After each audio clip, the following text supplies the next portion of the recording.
The Skin That We Speak. The book I chose to read for my Memoir, Memory, and Mastery book club is The Skin That We Speak by Joanne Kilgour Dowdy and Lisa D. Delpit. This book is a compilation of stories told from a variety of people such as Joanne Dowdy, Ernie Smith, Lisa Delpit, and many more.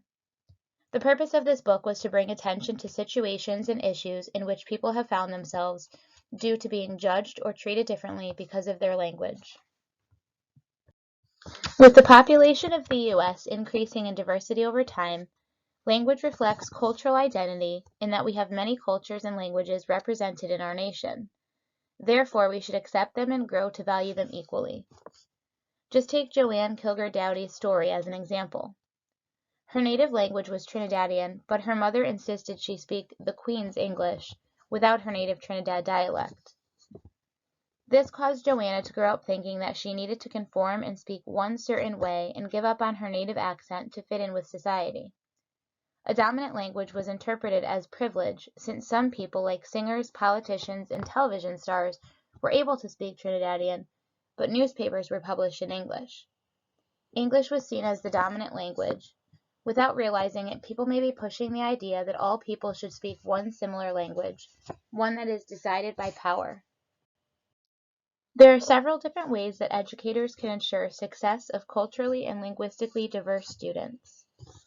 First, make sure students who speak a different language do not feel punished and are given the support to participate in lessons. Also, promote communication with families. Don't think that parents do not care about education. It may be that they have different ways of viewing the education process, as was discussed in the article, Bridging Cultures in Our Schools, New Approaches That Work. We should also support and promote students' assets. All students bring something to the table of education. Find out what that is and support it. And finally, promote families to continue to teach their native language at home. After all, it states in Chapter 5 of Children of Immigration, a real danger to cognitive development occurs when children rapidly lose their first language without receiving adequate training and practice in the new language. This book has certainly connected to the topic of multicultural education, and more specifically, objectives for this class, diversity issues in 21st century education. One of our course objectives states that we will discuss the key issues and controversies associated with multiculturalism. The stories in this book certainly do that. One cannot help but think about and build an awareness of others' perspectives, lived experiences, and life lessons. One example in particular is Ernie Smith being labeled incorrigible due to language and speech. This created in him feelings of having no aspirations or intentions whatsoever of pursuing a post-secondary education, as is quoted in his story. The way his speech was viewed had a direct impact on how he viewed himself, as well as opportunities he saw in his future. As educators, we need to do everything in our power to make sure our students do not feel as Ernie Smith felt. When we talk about issues and controversies in multicultural education, we also may think of stories such as Joanne Wine's story of students who felt that they should not participate in class because they, as they put it, don't talk right. It is for reasons like this that we have the course objectives that we do, including becoming aware of issues people face due to a difference in cultures and languages. Multicultural education calls for us to become cultural translators and cultural bridge builders, as Jacqueline Jordan Irvine puts it. There are many lessons from the book and the course that connect to society as a whole. We, as a society, should understand different perspectives, know that there is not one superior language, and encourage students to participate in classroom communities without needing to give up their language.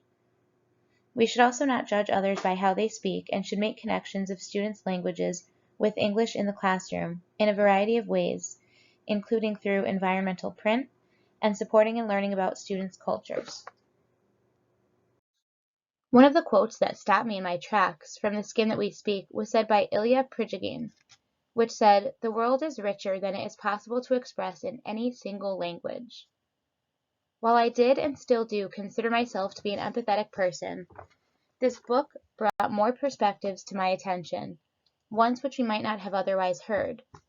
It reminds us that the world and our country are shaped by many different languages, and it is up to us to have empathy, to welcome, to not judge, and to support people and students who may not have the same language as us.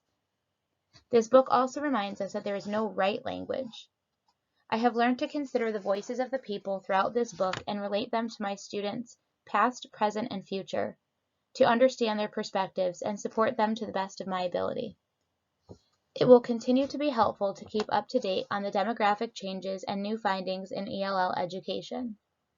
It would also be worthwhile to learn more about the NEA English Language Learner Professional Development Program mentioned in the NEA Priority Schools video, English Language Learners, Culture, Equity, and Language.